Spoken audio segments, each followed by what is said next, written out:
С развитието на медицината и фармацията, глаукомата става все по-позната и делът на причинената слепота вследствие на тази болест в световен мащаб все повече намалява, обясни доктор Станимир Трошев. Световният ден за борба с глаукомата е по инициатива на Световната асоциация по глаукома и на Световната глаукомна пациентска асоциация. Хората трябва да знаят, че това се касае за едно невродегенеративно заболяване, при което става поражение на клетките на зрителния нерв, заради което се губят функции на окото. Но това е състояние, което се лекува, което се контролира успешно с помощта на различни видови капки, лазери, хирургично лечение и така нататък. И което делът на слепите хора, трябва да кажа, все повече намалява от глаукома.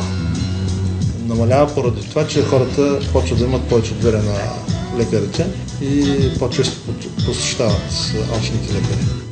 В България с глаукома са диагностицирани над 70 000 души. Характерно е, че по-голямата част от тях са хора над 40 годишна възраст, каквато е и световната тенденция. По света засегнатите от глаукома са над 65 милиона. В седмицата на глаукомата в Стара Загора от безплатните прегледи ще се възползват около 100 души. Тъй като най-важният симптом при глаукомата това е повишено точно налягане, едно най-просто измерване на вътрешното налягане може да ни даде насока има ли някакъв проблем при дадения пациент или не, което означава, че основно се прави измерване на вътрешното налягане и при хората, които има някакъв проблем, повишаване или нещо друго, се отсяват за продължаване на тези прегледи. Доктор Трошев подчерта, че редовните профилактични прегледи са от съществено значение, тъй като навременното диагностициране на болестта дава шанс на пациента да бъдат предотвратени сериозни усложнения.